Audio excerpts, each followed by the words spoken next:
So good morning again, and welcome to the new session of. In fact, it is not understanding economy. Understanding economy की lecture series हम लोगों ने जो season 1 था वो wind up करी है 26 मार्च को and we had a 7 week of continuous economic sessions और इसका सेशन 2 बहुत जल्दी हम लोग और ज्यादा ऑर्गेनाइज्ड वे में लाएंगे बट जब तक हम लोग सेशन 2 नहीं ला रहे हैं तो स्टूडेंट्स के लिए एक ऑप्शन हम लोगों ने ओपन करा था कि since they are preparing for their examinations so अगर उनको कोई टॉपिक अपने सिलेबस में नहीं समझ में आ रहा है या they want a special lecture on that topic तो वो हम लोगों के व्हाट्सएप ग्रुप में अपना टॉपिक दे सकते हैं और उस टॉपिक पे हम लोग पूरी कोशिश करेंगे कि उन टॉपिक्स के एक्सप्लेन्ड वीडियो लेक्चर्स हम लोग प्रिपेयर करें और प्रिपेयर करके अपने जो department of economics Saint John's College Agra का यूट्यूब चैनल है उसमें अपलोड करें। तो इसी श्रृंखला में स्टूडेंट्स की तरफ से डिमांड आई थी, कुछ टॉपिक्स दिए गए हैं और इन्हीं टॉपिक्स को हम लोग आज से एक सीरीज के फॉर्म में स्टार्ट कर रहे हैं। And the first topic that we received in the WhatsApp group is returns to scale. Returns to scale एक टॉपिक था जो स्टूडेंट्स की तरफ से हम लोगों को प्राप्त हुआ है, तो इसी श्रृंखला में हम लोग आज इसका फर्स्ट लेक्चर रिकॉर्ड करने जा रहे हैं।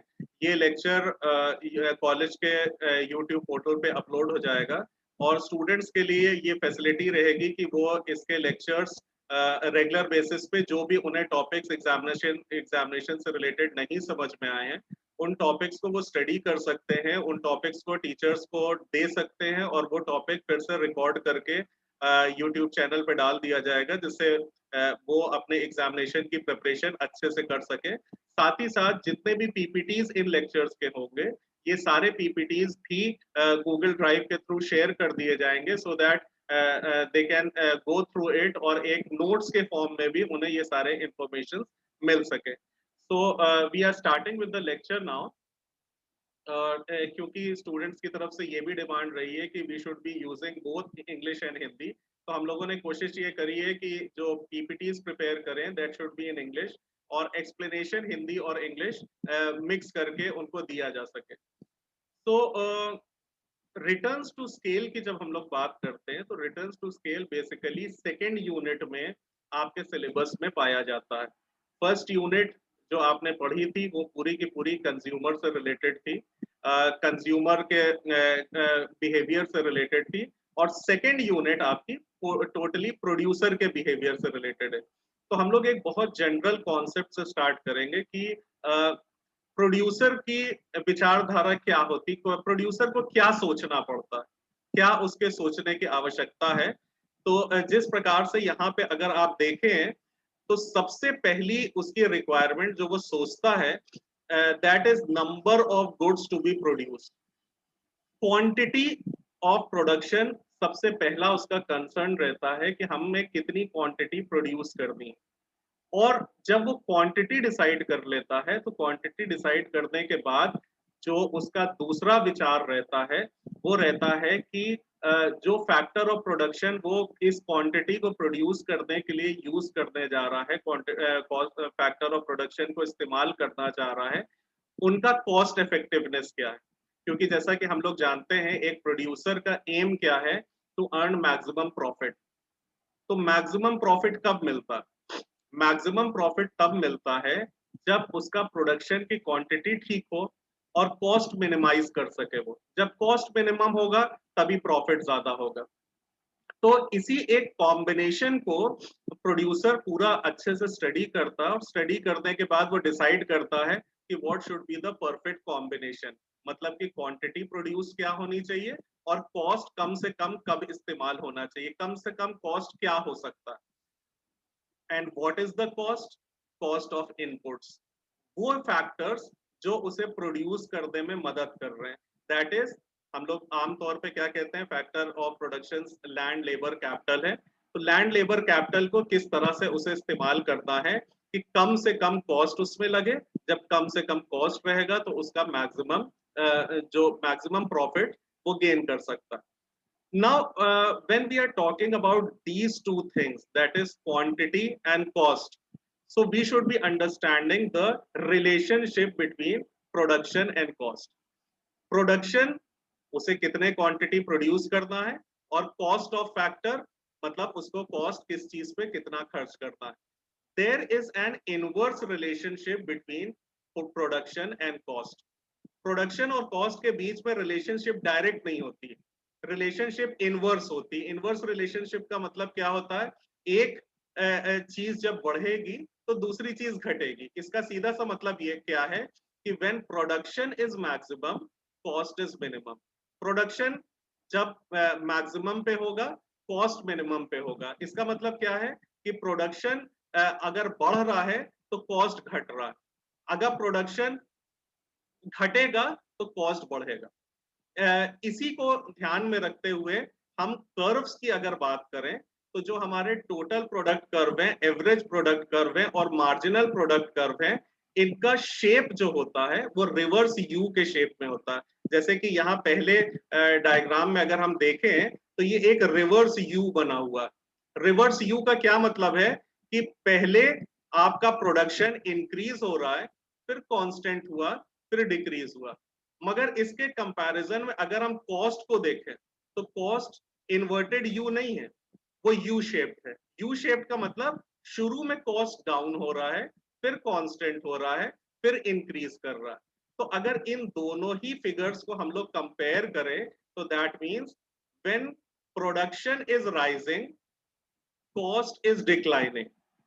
जब प्रोडक्शन डिक्लाइन कर रहा है तो कॉस्ट बढ़ रहा है. तो इसका मतलब प्रोड्यूसर को अपने जो उसकी सोच है उसे इसी कॉम्बिनेशन के आसपास उसे केंद्रित रखनी पड़ती है कि हमको किस तरह से प्रोडक्शन करना है, कितना क्वांटिटी यूज करना है, और किस प्रकार से हमें फैक्टर ऑफ प्रोडक्शन को मैनेज करना है. तो इन चीजों के लिए अब प्रोड्यूसर के सामने डिसीजंस क्या है. ये 4 प्रकार के डिसीजंस हैं जो प्रोड्यूसर को लेने पड़ते हैं. और वो 4 प्रकार के डिसीजन क्या है. What should the firm produce. पहली चीज, किस चीज का, किस वस्तु का उत्पादन होना. दूसरी है, how should the firm produce its output. किस प्रकार से प्रोडक्शन होना है. How much the firm sell and at what price. Firm को कि किस प्रकार से बेचना है और किस दाम पे बेचना है. और लास्ट जो उसके पास डिसीजन आता है वो ये आता है कि how should the firm promote it's product. मतलब अगर इन चारों पॉइंट्स को ध्यान से देखिए तो इन चारों पॉइंट का एक ही पर्पस है, to earn maximum profit. What should the firm produce. Firm किस चीज को प्रोड्यूस करेगी, जिस चीज की डिमांड है. जिस वस्तु की डिमांड है उसी चीज को प्रोड्यूस करेगी, क्योंकि उसके दिमाग में, प्रोड्यूसर के दिमाग में क्या है कि मैक्सिमम प्रॉफिट अर्न करना है. How should the firm produce its output. वो मैक्सिमम कॉस्ट इफेक्टिवनेस देखेगा, सबसे ज्यादा कॉस्ट इफेक्टिव टेक्निक को यूज करके वो इस प्रोडक्शन को करेगा. How should the firm sell and at what price. Firm को वो किस प्रकार से अपनी चीजों को बेचेगा और किस दाम पे बेचेगा. और सबसे आखिर चीज है कि जब उसने प्रोड्यूस भी कर लिया, कॉस्ट इफेक्टिवनेस भी उसने सोच ली, और उसके बाद किस प्रकार से उसे बेचना है, किस दाम पे बेचना, वो भी सोच लिया, तो सबसे आखिर में वो क्या करेगा, अपनी विचारधारा को प्रमोट करेगा, अपने प्रोडक्ट को प्रमोट करेगा, जिससे ज्यादा लोग उस चीजों के बारे में जाने. तो इन सारे प्रोडक्शन डिसीजंस को ध्यान में रख के, और जो पहले हम लोगों ने प्रोड्यूसर के थॉट प्रोसेस की बात करी थी उसको ध्यान में रख के, जब हम प्रोडक्शन फंक्शन की बात करते हैं तो we say that production is a function of 3 things. And the 3 things are LKS. L stands for labor, K stands for capital and S stands for land. यही 3 फैक्टर ऑफ प्रोडक्शन है जो वो अपने प्रोडक्शन के समय में इस्तेमाल कर रहा है. वो लेबर का इस्तेमाल कर रहा है, वो कैपिटल का इस्तेमाल कर रहा है, और वो लैंड का इस्तेमाल कर रहा है. और क्यों इस्तेमाल कर रहा है, क्योंकि उसको प्रोडक्शन करना है. तो प्रोडक्शन करने के लिए इन 3 तरह के चीजों का, इन 3 फैक्टर ऑफ प्रोडक्शन का उसको इस्तेमाल करना है. अब जिस तरह से हम लोगों ने बात करी थी कि प्रोडक्शन जो उसकी इफेक्टिवनेस है, कॉस्ट इफेक्टिवनेस है, वो चाहेगा कि हमारा कम से कम खर्चा हो। तो कम से कम खर्चा होने के लिए उसके पास तीन तरह के, एक तरह से कहना चाहिए कि तीन तरह के हथियार हैं उसके पास, तीन तरह के मेथड्स हैं। वो तीन मेथड्स क्या हैं? पहला है चेंज इन प्रपोर्शन।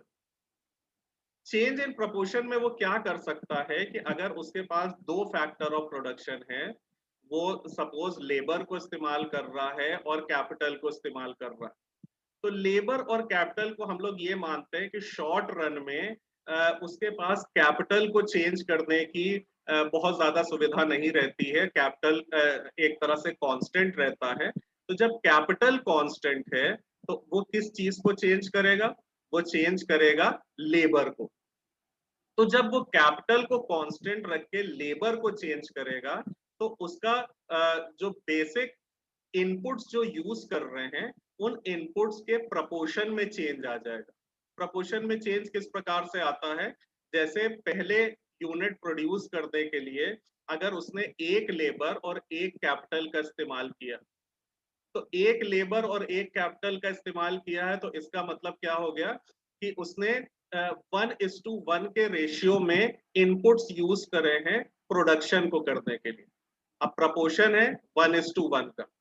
अब हमने जिस प्रकार से ये माना है कि फर्स्ट जब उसका शॉर्ट रन में जब प्रोडक्शन हो रहा है तो वो कैपिटल नहीं चेंज कर सकता, तो इसका मतलब दूसरी यूनिट भी जब वो प्रोड्यूस करेगा, तो दूसरी यूनिट प्रोड्यूस करने में भी फर्स्ट यूनिट जो कैपिटल की है वो एक ही कैपिटल की यूनिट रहेगी। मतलब अगर मशीनरी है तो एक मशीनरी पहले भी थी, एक मशीनरी अभी भी है, मगर उसको प्रोडक्शन बढ़ाना है। तो प्रोडक्शन बढ़ाने में वो क्या करेगा कि पहली यूनिट के लिए अगर उसने एक लेबर का इस्तेमाल किया है, तो दूसरी यूनिट को प्रोड्यूस करने के लिए वो दो लेबर का इस्तेमाल करेगा। तो जिस प्रकार से जैसे ही वो दो लेबर का इस्तेमाल करता है, तो प्रपोर्शन में एक चेंज आ जाता है। फर्स्ट यूनिट में जो प्रपोर्शन था वो 1:1 था, दूसरी यूनिट में जो प्रपोर्शन आएगा वो 1:2 का आएगा। इसी प्रकार से वो जैसे जैसे अपने प्रोडक्शन को बढ़ाता जाएगा, तो मशीनरी उसके पास एक ही है, लेबर बढ़ाता जा रहा है, तो शायद तीसरी यूनिट जब वो प्रोड्यूस करेगा तो एक ही मशीन पे तीन लेबर रख दिए, प्रपोर्शन क्या हो गया? 1:3 का हो गया।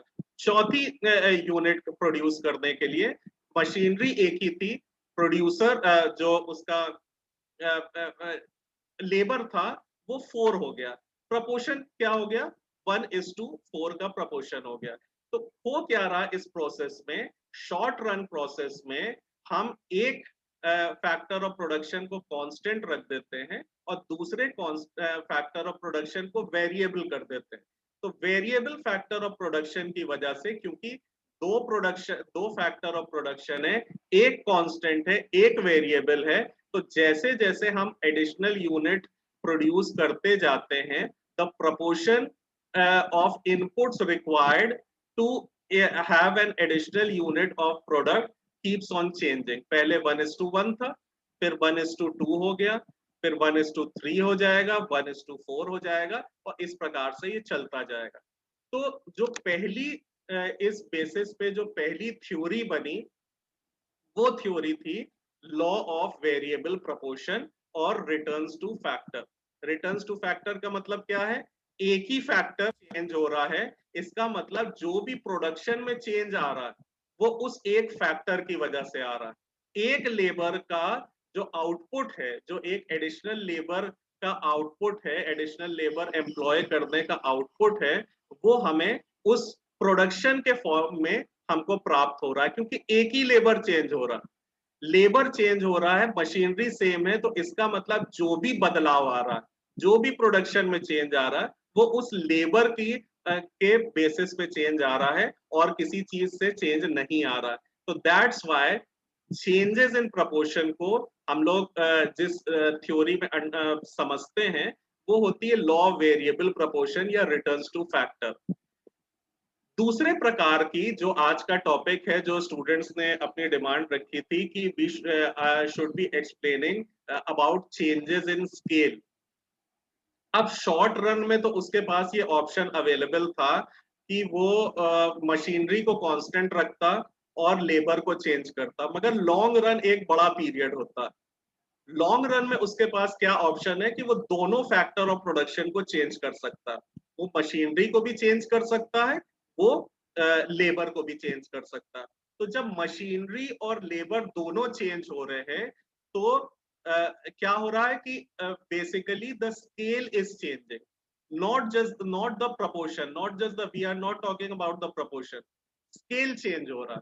तो इसको हम लोग क्या करते हैं, law of returns to scale. Law of returns to scale क्यों है? क्योंकि दो फैक्टर इनपुट्स के चेंज होने की वजह से जो प्रोडक्शन में बदलाव आ रहा है, इसलिए ये एक सिंगल फैक्टर का बदलाव नहीं है, ये पूरे के पूरे स्केल के थ्रू ये बदलाव आ रहा है। सिंगल फैक्टर होता तो हम सिंपली कह देते लेबर की वजह से बदलाव आ रहा है, अगर या किसी एक फैक्टर की वजह से बदलाव आ रहा है। मगर जब हम स्केल की बात करते हैं तो रिटर्न्स टू स्केल का मतलब क्या है कि अगर हमारे प्रोडक्शन में इंक्रीज दिखाई दे रहा है तो वो एक सेट प्रपोर्शन में जो हमने लेबर और कैपिटल दोनों का इस्तेमाल किया उसकी वजह से चेंज है, सिंगल लेबर की वजह से चेंज नहीं है, सिंगल कैपिटल की वजह से चेंज नहीं। तीसरे प्रकार का जो मेथड हो सकता है वो है आइसोक्वेंट्स के थ्रू हम लोग समझाते हैं, जिस प्रकार से बेसिकली आपने कंज्यूमर बिहेवियर में इनडिफरेंस कर्व के बारे में पढ़ा था। तो इनडिफरेंस कर्व में क्या रहता है, दो कमोडिटीज रहती हैं और दो कमोडिटीज किस प्रपोर्शन में कंज्यूमर खरीदेगा उसको डिसाइड करने के लिए हम इंडिफरेंस कर्व स्टडी करते हैं कि एक कमोडिटी को रिप्लेस करने के लिए दूसरा कमोडिटी इस्तेमाल होगी।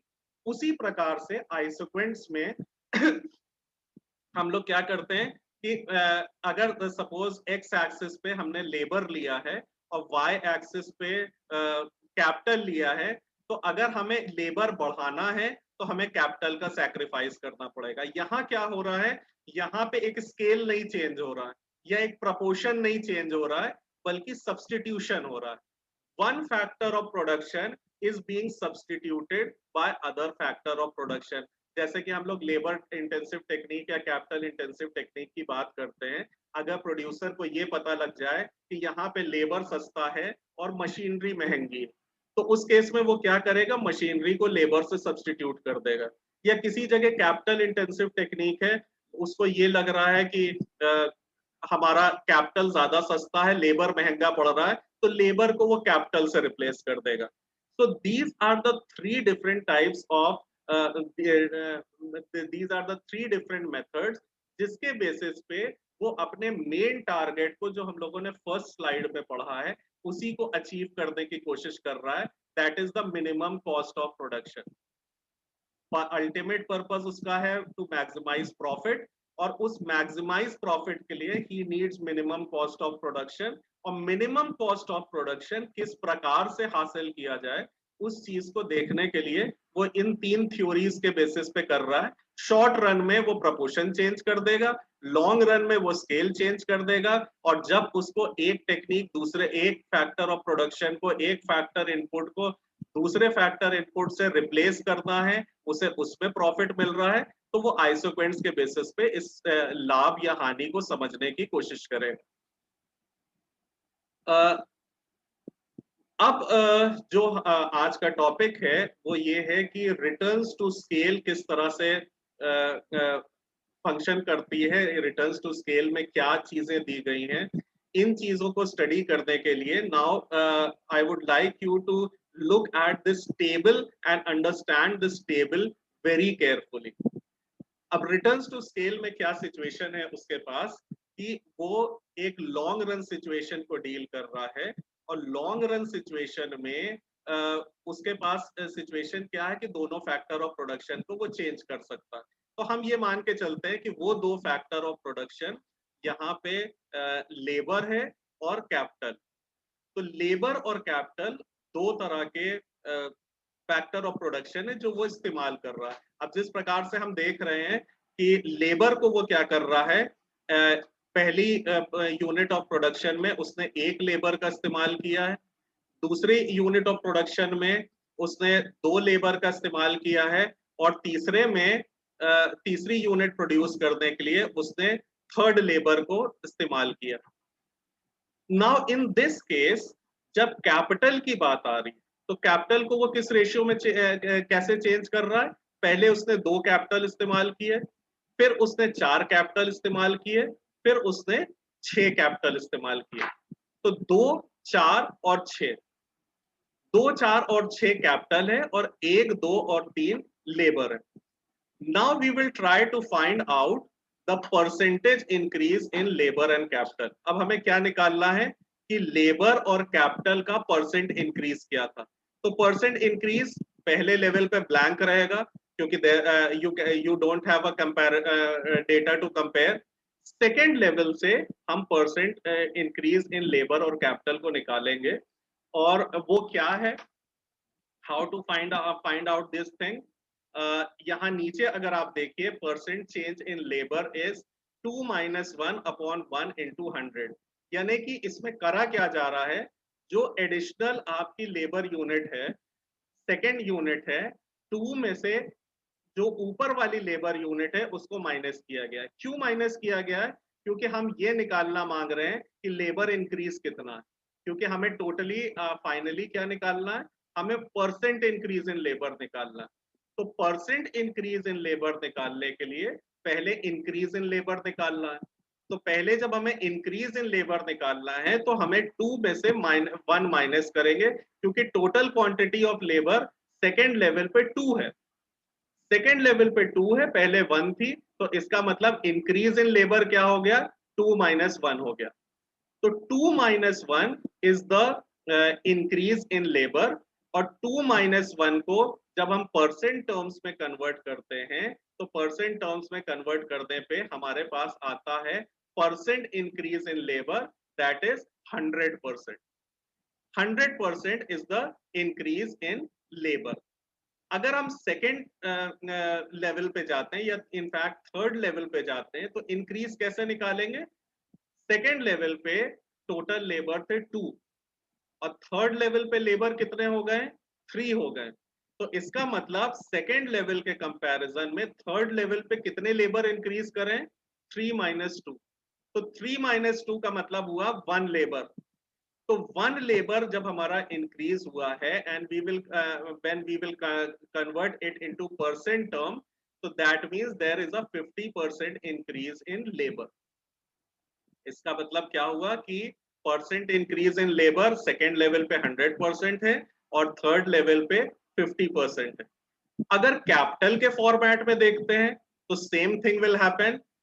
4 कैपिटल यहाँ पे है और 2 कैपिटल पहले था, तो इसका मतलब क्या हो गया कि 4 - 2 निकालने के लिए जब हमने 4 - 2 करा है तो 4 - 2 से हमने निकाला क्या, हमने निकाला इंक्रीज इन कैपिटल, अभी परसेंट में नहीं निकाला।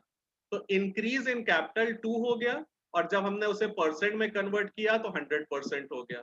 इसी तरह से 6 - 4, 6 - 4 क्या है, 6 - 4 इज इंक्रीज इन कैपिटल। जब इंक्रीज इन कैपिटल 6 - 4 है तो 6 - 4 के बेसिस पे जब हमने परसेंट में कन्वर्ट किया तो वी गेट 50%। अब जो ध्यान देने की बात है वो ये है, percent increase in labour and capital is same since both change in same proportion. यहाँ पे percent increase in labour and capital 2 heading ले रहे हैं और दोनों में परसेंट इंक्रीज सेम आ रहा है। तो सेम आने का मतलब क्या हो गया, there is no change in proportion, the proportion remains the same. पहली जो थ्योरी हम लोगों ने बात करी थी that was change in law of variable proportion, proportion change हो रहा था। मगर जब हम रिटर्न्स टू स्केल की बात कर रहे हैं तो रिटर्न्स टू स्केल में प्रपोर्शन चेंज नहीं हो रहा। अगर प्रपोर्शन चेंज होता तो हमें यहाँ पे 2 कॉलम बनाने पड़ते, एक परसेंट इंक्रीज इन लेबर का कॉलम बनता, एक परसेंट इंक्रीज इन कैपिटल का कॉलम बनता। मगर क्योंकि परसेंट इंक्रीज इन लेबर और कैपिटल दोनों सेम है, प्रपोर्शन नहीं चेंज हो रहा है, इसलिए एक ही कॉलम बना हुआ है। Now the fourth column is of total product. Total product हमने सपोज 10, 30, 60 ले लिया, ये हमने डेफिनेट कहीं से कैलकुलेट नहीं किया है, ये हम लोग थ्योरी पे प्रूफ करने के लिए ये फिगर्स इसमें ले लेते हैं। तो सपोज हमने 10, 30 और 60 लिया है, तो 10, 30 और 60 के बेसिस पे हम यहाँ पे निकालेंगे percent increase in total product, और परसेंट इंक्रीज निकालने का भी सेम मेथड रहेगा जिस प्रकार से हमने percent increase in labour and capital निकाला है। दैट मीन्स अगर यहाँ पे हमें कैलकुलेट करना है तो 30 माइनस 10 हम ये निकालेंगे कि टोटल प्रोडक्ट में चेंज कितना आया, 20 आया। फिर उसको परसेंट टर्म में कन्वर्ट करेंगे, तो परसेंट टर्म में कन्वर्ट करने के बाद जो फिगर्स हमें यहाँ मिलेंगे वो सेकेंड लेवल पे 200 और थर्ड लेवल पे 100 मिलेगा। अब जो खास बात देखने की है वो ये है कॉलम नंबर 3 और कॉलम नंबर 5 का वेरिएशन क्या है। कॉलम नंबर 3 में percent increase in labour and capital 100 है और percent increase in total product 200 है। That means total product is more than the cost that is being incurred. तो cost से प्रोडक्ट या आउटपुट हमें ज्यादा पता चल रहा है, इसका मतलब क्या हुआ, हमें बेनिफिट ज्यादा मिल रहे हैं। जो हमने लेबर और कैपिटल को एम्प्लॉय किया है उसके बेनिफिट हमें ज्यादा मिल रहे हैं। इसी प्रकार से सेकेंड लेवल को भी अगर आप स्टडी करेंगे तो सेकेंड लेवल में क्या है, 50 was the percent increase in labor and capital, it has resulted into 100% increase in total product. That means the returns to scale is increasing over here. जब हम रिटर्न्स टू स्केल की बात करते हैं तो यहाँ पे रिटर्न्स टू स्केल क्या कर रही है, वो इंक्रीज कर रही। तो this is the first level of returns to scale, जिसको हम लोग कह सकते हैं law of increasing returns to scale.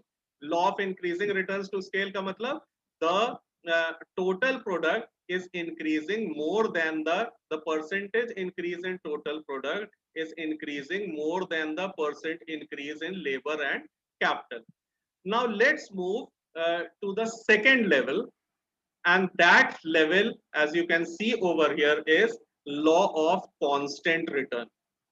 Law of constant return में क्या बदलाव आ जाएगा, अगर percent increase in labour and capital 33 है तो percent increase in total product भी 33 है। अगर percent increase in labour and capital 25 है तो percent increase in total product भी 25 है। तो that means since the percent increase in labor and capital is equal to the percent increase in total product, then this level is of constant return. इसका मतलब क्या हुआ, जब हमने production start किया था तो प्रोडक्शन स्टार्ट करने में शुरुआत में हमें इंक्रीजिंग रिटर्न मिली, उसके बाद कांस्टेंट रिटर्न आ गई, and finally the third level will be of decreasing return. Decreasing return as you can see over here कि percent increase in labour and capital जब 20 है तो percent increase in total product 10 है। Percent increase in labour and capital 16 है तो percent increase in total product 9 है। Percent increase in labour and capital जब आपका 14 है तो percent increase in total product 4 है। That means this is the law of decreasing और the diminishing returns to scale. इसका मतलब क्या हो रहा है, हम लेबर बढ़ाते जा रहे हैं मगर जो बेनिफिट प्रोडक्शन के फॉर्म में मिल रहा है वो हमारा लगातार कम होता जा रहा है। हमारा टोटल प्रोडक्ट इंक्रीज कर रहा है, टोटल प्रोडक्ट हमारा 100 था, 110 था, 120 था, 125 था। अभी हम टोटल प्रोडक्ट मतलब कि क्या हो रहा है कि लेबर और कैपिटल को एम्प्लॉय करने में फायदा तो हो रहा है, फायदा हमें टोटल प्रोडक्ट के फॉर्म में मिल रहा है, बट जो नेट जो गेन है that is diminishing with every level of unit produce. तो हम बेसिकली एक प्रोड्यूसर का डिसीजन क्या रहेगा कि जब तक टोटल प्रोडक्ट बढ़ रहा है तब तक तो वो डिमिनिशिंग रिटर्न को भी टॉलरेट कर लेगा, मगर जिस लेवल पे आके टोटल प्रोडक्ट डिमिनिश करने लग जाएगा तब वो फिर इस कॉम्बिनेशन को, लेबर और कैपिटल को एम्प्लॉय करना एडिशनल बंद कर देगा, क्योंकि जो उसे गेन मिल रहा है वो चेंज होता जा रहा है. So this is a description of the law of returns to scale. इसके आगे के लेक्चर में basically since Zoom provides us a limited time, तो इसके आगे के लेक्चर में, सेकेंड पार्ट लेक्चर में, we will be studying about the reasons for law of increasing return, law of constant return and law of diminishing returns to scale. जब तक दूसरे lecture record होने तक भी अगर आपको कोई और टॉपिक सूटेबल लगता है जो एग्जामिनेशन के पर्पस से आप स्टडी करना मांगते हैं, तो आप व्हाट्सएप ग्रुप में अपना टॉपिक डाल सकते हैं, and with in 2 to 3 days the topic for that, उस लेक्चर पे, उस टॉपिक पे जो लेक्चर है वो अपलोड कर दिया जाएगा. Till then, please subscribe the YouTube channel so that you are able to get the latest update. So bye for now, and thank you for watching.